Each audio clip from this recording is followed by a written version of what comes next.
तो जैसे कि आपने नोवेल के लास्ट पार्ट के अंदर देखा था कि जियान को मास्टर की लोकेशन के बारे में पता चल गया था, मगर वो वेट करता है फैंग जुनजी का आने का। इस वजह से वो अपने आप को थोड़ा सा और इम्प्रूव करने लगता है और ऐसे कुछ दिन बीत जाते हैं, मगर तभी अचानक से जियान को एक दिन बहुत ही पावरफुल ऑरा फील होता है, जिससे सेंस करती है कि इंजन समझ जाता है कि फैंग जुनजी यहाँ पे आ चुके हैं। और फिर इसके बाद जो सीन होता है वो कट हो जाता है। फिर हमें फैंग जुनजी दिखाई जाते हैं जो कि अभी के लिए पिल टावर के एक बहुत ही बड़े हॉल के अंदर बैठी होती है और उनके सामने पिल टावर के तीनों जायंट ट्रेडर होती हैं जो कि अभी के लिए चाय पानी ले रहे होते हैं। मगर तभी जो जुआन कौन सी होती है उनकी नजर फेंग जुनजी के बगल में बैठी हुई बंदे के ऊपर पड़ती है, जिसकी बॉडी के अंदर से काफी पावरफुल ऑरा फील हो रहा होता है। इस वजह से वो बोलती है, भाई साहब तुम कौन हो? मैं आज से पहले मैंने नहीं देखा। जेसन के जो बंदा होता है वो खड़ा हो जाता है और जुआन कौन-सी को ग्रीट करते हुए बोलता है, मेरा नाम टाइजियन है और आपने अभी के लिए मेरे बारे में इसलिए नहीं सुना होगा क्योंकि मैं काफी लंबी टाइम से अंडरग्राउंड हूँ। मगर जैसे जुआन कौन-सी टियानजियन नाम सुनते तो एकदम से पहचान जाते हैं और बोलते क्या ये वही टियानजियन है जिसने अपनी एक तलवार से पूरी एक सेक्ट को तबाह कर डाला था? ये सुन के फेंग जुनजी बोलते कि हाँ वही है। मगर शांत हो जाओ, पागल खोपड़ी का भड़क जाएगा भी, क्योंकि वो उस मैटर में ज्यादा बात करना पसंद नहीं करता। इसलिए अभी के लिए इन सभी बातों को साइड रखते हैं। आप मुझे उस लड़की के बारे में बताइए, चेलाओं का चेला, महाचेला, मेरे यार का चेला जियान कहाँ पर है? क्या वो अभी के लिए यहाँ पर आएगा या फिर मुझे ही जाना पड़ेगा उससे मिलने के लिए, क्योंकि अब वो बड़ा आदमी बन चुका है, चैंपियन हो गया है। ये सुन के जुआन कौन सी कुछ जवाब देते उससे पहले वहाँ पे किसी की हंसने की आवाज आ जाती है और वो बोलता है, अरे कैसी बात कर रहे हो फेंग जुनजे सर, मैं अभी के लिए कितनी बड़ी तोप बन जाऊं मगर मैं रहूंगा तो आपका चेला ही। और वो बंदा कोई और नहीं, वो होता है जियान। जब वो फेंग जुनजे को देखता है तो उसके चेहरे पे एक बहुत ही बड़ी स्माइल आ जाती है, क्योंकि फेंग जुनजे बहुत ही इंपॉर्टेंट कैरेक्टर है अभी के लिए मास्टर को बचाने में। वहीं पे ये सुनते हैं जो फेंग जुनजे थे वो गेट की तरफ देखते हैं जहाँ पर उनकी नजर जियान के ऊपर पड़ती है। जैसे देखते हैं वो एकदम से हैरान हो जाते हैं और बोलते चुका है डाउजोंग नाइन स्टार, मगर कैसे पॉसिबल है? एक साल पहले ही तो इससे मैं मिला था, तब ये नया नया डाउजोंग बना था, मगर इतनी जल्दी इतना पावरफुल? वही वे फेंग जुनजे के साथ आई हुई जो टियानजियान होते हैं वो भी हैरान हो जाती है और बोलते डाउजोंग नाइन स्टार, फेंग जुनजे ने तो बोला था ये लड़का सिर्फ डाउजोंग पर है। अभी मैं एकदम से भौचक्का रह गया था, 19 साल का लड़का डाउजोंग, मगर ये तो एक साल के अंदर डाउजोंग नाइन स्टार। अब तो 100% कंफर्म है ये याओ चेन का डिसाइबल है। वहीं पे जो जियान होता है वो अपनी तारीफ सुन के शर्मा जाता है और बोलता है, अरे सीनियर ऐसी कोई बात नहीं है, वो तो किस्मत मेहरबान और मेरे जैसा गधा पहलवान। और फिर उन लोगों के पास जाने लगता है और उसके पीछे टियानगो ज़ंजी, लिटिल पी डॉक्टर और जिया भी होते हैं, क्योंकि वो अभी के लिए पेंगुइन जैसे मिलाने के लिए लाया था। मगर ये जो जिया थी वो अभी के लिए इन लोगों से मिलने में बिल्कुल भी इंटरेस्टेड नहीं होती है, क्योंकि उसे अभी के लिए काफी ज्यादा नींद आ रही थी। इस वजह से वो चल तो रही थी मगर उसकी आंखें बार बार बंद हो रही थी। इसी वजह से वो इतने सीरियस माहौल में भी जियान से बोलती है, जियान मुझे और सोना है, तो मुझे क्यों लेकर आए हो यहाँ पर? इसी वजह से जो जियान होता है वो जिया को धक्का मारती हुई आगे ले जाने लगता है और इन्हीं सभी वजहों की वजह से फेंग जुनजे की नजर पड़ जाती है जिया के ऊपर। मगर वो उसे देख के अभी के लिए बिल्कुल भी हैरान नहीं होते, मगर तभी उनकी नजर पड़ती है लिटिल पी डॉक्टर और टियानगा ज़ंजी के ऊपर, जिन्हें देखकर उनकी आंखें एकदम से फटी फटी रह जाती हैं और अपने मन में बोलती है, इन दोनों की जो स्टंट वो काफी ज्यादा खतरनाक है, अभी के लिए तो टाई जियान से भी ज्यादा स्ट्रॉन्ग है। इसी वजह से वो तुरंत जियान से पूछती है, आखिर ये तुम्हारे साथ दोनों लोग कौन है, क्योंकि इन दोनों की जो स्ट्रेंथ है वो काफी ज्यादा खतरनाक है। मैं अभी के लिए सेंस कर पा रहा हूँ ये डाउजोंग के 3 स्टार में पहुंच चुकी है। जेसन के जो जियान तो वो इस्माइल के साथ बोलता है, एक है व्हाइट कोकिन तो दूसरी है देसी दारू। दारी थोड़ी सी भावना में गया। जियान बोलता है, ये मेरे काफी अच्छे दोस्त है। जेसन के फेंग जुनजे का दिल होता है वो एकदम से बैठ जाता है, क्योंकि उन्हें अभी के लिए यही बात हजम नहीं हो रही होती है कि जियान अभी के लिए एक साल के अंदर डाउजोंग के 9 स्टार पे कैसे पहुंच गया, बल्कि अब उसने दूसरा बम फोड़ दिया जहाँ पर उसने एक साल के अंदर ही 2 ऐसे सपोर्टर ढूंढ लिए जो डाउजोंग 3 स्टार में पहुंच चुकी है। मगर तभी वो अपने आप को शांत करते और बोलते हैं, मैं इस लड़की को नॉर्मल कैसे समझ सकता हूँ, ये उस याओ चेन का डिसाइबल है, मगर फिर भी मैं इससे एक साल पहले ही मिला था। अभी ये नया नया सेंट्रल प्लैनेट के अंदर आया था और इसकी जो प्रॉपर्टी वो काफी ज्यादा कम थी। इस वजह से सभी लोग इसे टॉर्चर करने में लगे थे और उसे अपने हिसाब से बुली कर रहे थे। मगर अभी सेंट्रल प्लैनेट के अंदर बहुत ही ज्यादा पॉपुलर हो चुका है, सभी लोग इसके बारे में जानते ही टियर 8 का एल्केमिस्ट है और इसने पिल गैदरिंग कंपटीशन को जीता है। इस वजह से आज के टाइम पे विंड लाइटिंग पवेलियन भी इसे टच करने की भी नहीं सोच सकता, क्योंकि उनकी औकात नहीं है कि अभी के लिए एक टियर 8 के एल्केमिस्ट को ऑफेंड करने की हिम्मत कर पाए। सच में बंदे का रौला है रौला। वहीं पे जो जियाना तो वो अभी के लिए टाइजियन को देख रहा होता है। इस वजह से फेंग जुन से बोलती है, ये अभी के लिए हम लोगों की मदद करेंगे जियाओ चेन को बचाने में, और मैं अभी के लिए सिर्फ इनको ही लेके आ पाया। हालांकि मैं काफी सारे लोगों के पास गया था मदद मांगने के लिए, मगर जब उन्हें पता चलता कि मैं अभी के लिए याओ चेन को बचाने के लिए जा रहा हूँ, होल ऑफ सोल, तो उनकी डर के मारे जी फट जाती है, क्योंकि कोई भी अभी के लिए होल ऑफ सोल से पंगा नहीं लेना चाहता था। मगर जो टाइजियन है वो अभी के लिए इसलिए आ गए क्योंकि इस दुनिया के अंदर इनका कोई भी नहीं है। इस वजह से अभी के लिए इनको जीने मरने की कोई भी चिंता नहीं है। और साथ ही याओ चेन ने एक बार इनकी बहुत ही ज्यादा मदद की थी, जब ये बदला लेने के लिए निकले थे बदलापुर, तब याओ चेन ने मदद की, तब ये बदला ले पाए थे। और इसी वजह से जब इन्हें पता चला कि अभी के लिए मैं याओ चेन को बचाने के लिए जा रहा हूँ, इन्होंने खुद ही बोला ये भी मदद करना चाहते हैं। ये सब सुन के जियान के दिल में अभी के लिए टाइजियन के लिए काफी ज्यादा इज्जत बढ़ जाती है, क्योंकि वो असली बंदा वही होता है जो जरूरत के टाइम पे काम आए। वरना फेंग जो काफी सारे लोगों के पास गए थे, मगर कोई भी होल ऑफ सोल के नाम की वजह से हिम्मत नहीं कर पा रहा था कि वो जाके होल ऑफ सोल से भिड़ पाए और मेरे मास्टर को बचाने में थोड़ा सा योगदान दे। इसी वजह से जो जियान होता है टाइजियन के पास जाता है और उन्हें एकदम फुल इज्जत के साथ ग्रीट करता है और बोलता है कि थैंक यू सो मच, आप अभी के लिए यहाँ पे आए हमारी मदद करने के लिए। ये देखिए जो टाइजियन होते हैं बोलते कि अभी के लिए ये सब करने की तुम्हें कोई जरूरत नहीं है, क्योंकि याओ चेन ने मेरी काफी ज्यादा मदद की है। इस वजह से अगर उसके लिए मुझे अपनी जान देनी पड़ेगी तो मैं दे दूंगा, कि मुझे इस बात से कोई फर्क नहीं पड़ता वो होल ऑफ सोल है या होल ऑफ सोल का बाप है, रेल पीट दूंगा सालों की। वे पे ये सब सुनकर जो जिया होती है उसकी एकदम से नींद उड़ जाती है और बोलता ये बंदा तो कुछ ज्यादा ही जोश में। मगर अभी के लिए अच्छी बात ये कि हमारी साइड है ये। तभी फेंग जो बोलते कि याओ चेन के रिलेटेड अभी के लिए जॉन कौन सी मुझे सारी इन्फॉर्मेशन इन्फॉर्मेशन दे दी है और मुझे अभी के लिए इस बात का बिल्कुल भी आइडिया नहीं था कि याचन को अभी के लिए उस जगह से शिफ्ट कर दिया दूसरी जगह में। मगर ये जो न्यू ब्रांच है वो काफी ज्यादा खतरनाक है, क्योंकि जो डेथ सोल माउंटेन है वो जगह पूरी तरीके से डेंजरस से भरी पड़ी है और साथ ही उस पूरे माउंटेन रेंज के अंदर काफी ज्यादा ब्लैक फॉग होता है, जिस वजह से सोल ऑफ सोल की ब्रांच को ढूंढना बहुत ही ज्यादा मुश्किल है, जिससे उनकी जान भी हमें नोट कर देता। मगर तभी ये फेंग जुन जो होते हैं वो जियान से पूछते हैं तो बताओ जियान अभी के लिए हमें कब एक्शन लेना है। जैसे उनके जो जियान है तो वो गहरी सांस लेते और बोलते कि हम लोग कल ही निकलेंगे, क्योंकि जो ऑडियंस है वो मास्टर का बहुत ही लंबे टाइम से वेट कर रही है, इस वजह से उन्हें और वेट नहीं करा सकते हैं। वहीं पे जियान अभी के लिए इतना ज्यादा कॉन्फिडेंस इसलिए था क्योंकि जियान के पास है 8 डाउजूंग, जिनमें से 2 कच्ची लोई वाले डाउजूंग है, मगर वो भी हरा सकते हैं एक डाउजूंग को। इसी वजह से वो बोलना कंटिन्यू रखता और बोलता कि हम लोग जितना डिले करेंगे उतना ही हमारे लिए प्रॉब्लम खड़ी होंगी, क्योंकि होल ऑफ सोल को अगर थोड़ी सी इन्फॉर्मेशन मिल जाती है कि हम लोग उनके ऊपर हमला करने वाले हैं तो शायद अभी के लिए मास्टर यालो को वहां से शिफ्ट कर दे दूसरी ब्रांच के अंदर, या फिर उस ब्रांच की पावर को काफी ज्यादा बढ़ा दे। जैसे उनके फेंगजन जी भी हमें मिला देते और बोलते कि तुम बिल्कुल सही बोल रहे हो, हम लोग कल ही सुबह निकलेंगे यहाँ से। वहीं पे ये सब सुन के जोन कौन सी बोलते कि जैसा कि अभी के लिए तुम लोगों ने फैसला कर लिया है तो फिर मैं तुम लोगों को बस ऑल द बेस्ट ही बोल सकता हूँ, जाओ जाकर और झंडे गाड़ दो होल ऑफ सोल के अंदर। जैसे उनके जो जियान होता है वो मास्टर की सेटिंग और जोन कौन सी को ग्रीट करता है लास्ट टाइम, और अभी के लिए जो जियान थे एकदम फुल जोश में होता और बोलता मास्टर आप बस थोड़ा सा और इंतजार करो, आपका चेला आ रहा है आपको बचाने के लिए और इस बार वो बचा के ही ले जाएगा आपको। और इसी के साथ जो रात होती है वो बीत जाती है और बिल्कुल सुबह सुबह पिल टावर के अंदर से काफी सारे पावरफुल लोग वहां से गुजरते हुए दिखाई देते हैं, जो कि कुछ ही पल के अंदर पिल सिटी को छोड़ देते हैं और पिल सिटी के एक बड़े से पहाड़ के सामने आ जाते हैं, जहाँ पे जान सभी की तरफ देखता जो कि अभी के लिए एकदम पूरी तरीके से तैयार थे। इस वजह से जान सभी लोगों से बोलता कि चलो चलते हैं। ये बोलते कि जियान का जो लाइनअप होता है वो निकल जाता है जियान के पीछे पीछे डेथ सोल माउंटेन के लिए, और इन पे जियान की जो टोली होती है वो बिल्कुल भी रुकती और वो कंटिन्यू सफर करती रहती 5 दिन तक। अभी जियान महसूस करता है कि आसपास का जो टेम्परेचर वो काफी डाउन हो चुका है, इसी वजह से वो अपनी स्पीड को स्लो कर देता और सामने की तरफ दिखता है जहाँ पर उसे दिखाई देती है एक बहुत ही बड़ी माउंटेन रेंज, जिसे अभी के लिए एक ब्लैक फॉग ने कवर कर रखा होता है। ये देखिए जियान समझ आता है कि अभी के लिए वो पहुंच चुका है, इस वजह से वो अपनी पूरी पलटन को लेकर एक जगह के ऊपर लैंड कर जाता है और सभी लोगों की हालत को देखता और बोलता है कि अभी के लिए हम लोगों को यहीं पे थोड़ी देर के लिए रेस्ट कर लेना चाहिए, क्योंकि जो हमारी जर्नी थी वो एकदम कंटिन्यू रही, इस वजह से आप लोग काफी ज्यादा थक चुके हो। ये सुनने के जो जिया होती है सबसे पहले जमीन के ऊपर लौट जाती है, क्योंकि वो बहुत ही बड़ी आलसी और उसे बिल्कुल भी मेहनत करना पसंद नहीं है, क्योंकि वो टैलेंटेड है। अभी जो लिटिल फेई डॉक्टर बोलती है कि अभी के लिए हम लोग उड़ के यहाँ से जाने वाले अंदर, जैसे उनके फेंगजोन जो बोलते बिल्कुल भी नहीं, क्योंकि अभी के लिए जो बाहर का फॉग है वो भले थोड़ा सा कम है, मगर जैसे जैसे हम लोग अंदर जाते जाएंगे तो जो ब्लैक फॉग वो काफी ज्यादा इंटेंस होता जाएगा, जिस वजह से हमारे खोने के जो चांसेस वो काफी ज्यादा बढ़ जाएंगे। और साथ ही अभी के लिए हम लोग यहाँ से उड़ के जाते तो सारे मैजिकल बीस्टों की नजर हम लोग के ऊपर पड़ जाएगी, और यहाँ पे काफी सारे पावरफुल मैजिकल बीस्ट है, इस वजह से उनसे बेमतलब मिलना हम लोगों के लिए बिल्कुल भी सही नहीं रहेगा। और सबसे इंपॉर्टेंट अभी के लिए यहाँ पर है होल ऑफ सोल की ब्रांच, इस वजह से उन लोगों ने डेफिनेटली यहाँ पे एक्स्ट्रा प्रिकॉशन ले रखे होंगे, जिससे उन्हें पता चल जाए कि हम लोग डेथ सोल माउंटेन के अंदर एंटर कर चुके हैं। और ऐसा होने के जो चांसेस तब बढ़ जाएंगे हम लोग की जब हम लोग उड़ के यहाँ से जाएंगे, क्योंकि हम लोग तब दूर से ही नजर आ जाएंगे, जिसके बाद हम लोग जब ब्रांच के पास पहुंचेंगे अब वो लोग एकदम पूरी तैयारी के साथ खड़े होंगे हमारे स्वागत में, और फिर हम लोग पड़ेंगे दह चप्पल दह लाते हैं। जैसे उनके जो जियान होता है वो फेंगजन जी की हमें ला देता, क्योंकि वो जानता था अभी के लिए यहाँ पे खड़ी हुई जितने भी लोग उनमें सबसे ज्यादा एक्सपीरियंस पर्सन फेंगजन जी है, और वहीं पे बाकी के लोग भी उनके ऊपर बिल्कुल भी डाउट नहीं करते हैं। तभी फेंगजन जो उस माउंटेन रेंज की तरफ देखते और बोलते कि अभी के लिए हम जिस सीजन के अंदर यहाँ पे आए हैं उस सीजन के अंदर ये जो ब्लैक फॉग होता है वो सबसे ज्यादा डार्क होता है, मगर अभी के लिए हमारे पास कोई ऑप्शन भी नहीं है, क्योंकि हम लोग अभी के लिए वेट नहीं कर सकते उस सीजन का जिसके अंदर ये जो फॉग है वो कम हो जाता है। और साथ ही मैंने अभी के लिए ये भी सुन रखा है कि जो डेथ सोल माउंटेन है उसके अंदर काफी सारी सेक्शन भी रहती है, मगर ये चीज हम लोगों के लिए बिल्कुल भी फायदेमंद नहीं है कि इनमें से जो मोस्टली सेक्शन है वो होल ऑफ सोल की कंट्रोल में है। इसी वजह से हम लोग को अभी के लिए खास ध्यान रखना है कि हम लोग किसी की नजर में ना आए, ये हमारे लिए अच्छा रहेगा। जैसे उनकी जो टाइजियान होता है वो बोलते कि अभी के लिए तुम लोग बिल्कुल भी चिंता मत करो, अभी के लिए मैं तुम लोगों को लीड करूंगा, और जो मेरे सेंसेस है वो काफी ज्यादा फास्ट है, इस वजह से आसपास में कितनी भी दूर कुछ भी हो रहा होगा मुझे हाल आइडिया हो जाएगा। ये सुन के वो सभी लोग हमें नोट कर देते और फिर ऐसे वो 1 घंटे तक रेस्ट करते हैं वहाँ पर। तभी जो जियान था वो खड़ा हो जाता और अभी के लिए एकदम फुल सीरियस होता है, साथ ही जो बाकी के लोग थे वो भी एकदम फुल सीरियस होती है, क्योंकि उन्हें पता था कि होल ऑफ सोल कितने ज्यादा खतरनाक है। तभी जो टियान से होते वो बोलते कि अभी के लिए हम लोगों को एक छोटी सी भी गलती नहीं करनी है, क्योंकि इस बार हम लोग याचन को बचाने में फेल हो जाते हैं तो मुझे नहीं लगता कि हमें कोई दूसरा ऑप्शन मिलेगा याचन को बचाने का, इस वजह से कोई भी गलती की उम्मीद नहीं है अभी के लिए। ये बोल के जो टाइजियन और फेंगजन जो होते हैं वो सबसे आगे जाने लगते हैं और उस वैली के अंदर एंटर कर जाते हैं, तो उनके पीछे जियान की टोली जाने लगती है। तभी फेंगजन जो बोलते हैं सभी लोग अभी के लिए आसपास में ही रहना, क्योंकि हम लोग एक बार बिछड़ जाते तो फिर हम लोगों का मिलना बहुत ही मुश्किल है। जैसे उनके जियान की जो टोली होती है वो हमें नोट कर देती है और फेंगजन जो के पीछे पीछे जाने लगती है। यहाँ पर वो जैसे ही थोड़ा सा डीप के अंदर जाते हैं जो डार्क फॉग होता है वो और भी डार्क होता जाता है, जहाँ पे जियान सेंस कर पा रहा था कि उसकी जो स्पिरिचुअल पावर है वो अभी के लिए 100 मीटर से भी ज्यादा नहीं फैला पा रहा है। और जैसे जैसे वो थोड़ा सा डीप के अंदर जाते जा रहे होते हैं तभी उन्हें काफी सारे पावरफुल मैजिकल पीस भी दिखाई देते हैं, मगर वो उन सभी लोगों को अवॉइड कर देती है और चुपचाप से साइड वाले रास्ते से निकल जाती है। मगर जियान का दूसरा मुसीबत है, इस वजह से उसे काफी सारी मुसीबतें भी मिलती है, मगर वो मिलकर सभी लोग उन मुसीबतों से बहुत ही अच्छे से डील कर लेते हैं और अपने सफर को कंटिन्यू रखते हैं, और ऐसे उन्हें काफी लंबा टाइम बीत जाता है। मगर अभी के लिए उन्हें होल ऑफ सोल की ब्रांच के बारे में कुछ भी आइडिया नहीं मिला था, क्योंकि ये जो डेथ सोल माउंटेन है वो बहुत ही बड़ा है, और साथ ही जोन कॉन्जी ने जो मैप दिया है वो अभी के लिए इसके अंदर बिल्कुल भी काम नहीं आ रहा है। इसी वजह से जो जियान होता है उस मैप को अपनी स्पेस के अंदर रख लेता है और बोलता है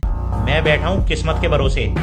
किस्मत में और इसी के साथ ये जो पार्ट है यहीं पे खत्म हो जाता है। और आप चाहते हैं कि मैं इसका नेक्स्ट पार्ट बनाऊं तो आप लोग मुझे कमेंट के अंदर बता देना। इसके अंदर जो स्टोरी और प्रीव्यू से आगे थोड़ी सी चली जाएगी। यहाँ पे जो जियान है वो पहुंच जाएगा होल ऑफ सोल की ब्रांच, और साथ ही जो हमारी जिया है वो जियान की कर देगी बेइज्जती। जैसा कि आप लोग जानते ही हो, भले ही जिया ने 3000 बर्निंग फ्लेम को लिया है, मगर हम लोग बहुत ही अच्छे से जानते हैं कि 3000 बर्निंग फ्लेम को लेने में जो सबसे बड़ा हाथ है तुम्हारे छोटे पैकेट बड़ के धमाके का है। और ऐसा सेम इस मैटर में होने वाला है, जहाँ पे जियान बहुत बड़ी बड़ी तोपों को लेकर आया है, फैंग जुनजे, लिटिल फी डॉक्टर और खुद जियान। मगर यहाँ पे काम आएगा सबसे ज्यादा छोटा पैकेट बड़का धमाका। इसी वजह से अभी के लिए आप लोग मुझे कमेंट के अंदर बताना मुझे इसका नेक्स्ट पार्ट बनाना चाहिए कि नहीं बनाना चाहिए। फिलहाल के लिए इस वीडियो से इतना ही। अगर वीडियो पसंद आई तो लाइक कर देना, साथ ही चैनल को भी सब्सक्राइब कर देना। मैं मिलता हूँ आपसे नेक्स्ट वीडियो में, तब तक के लिए आप सभी को बहुत सारा प्यार।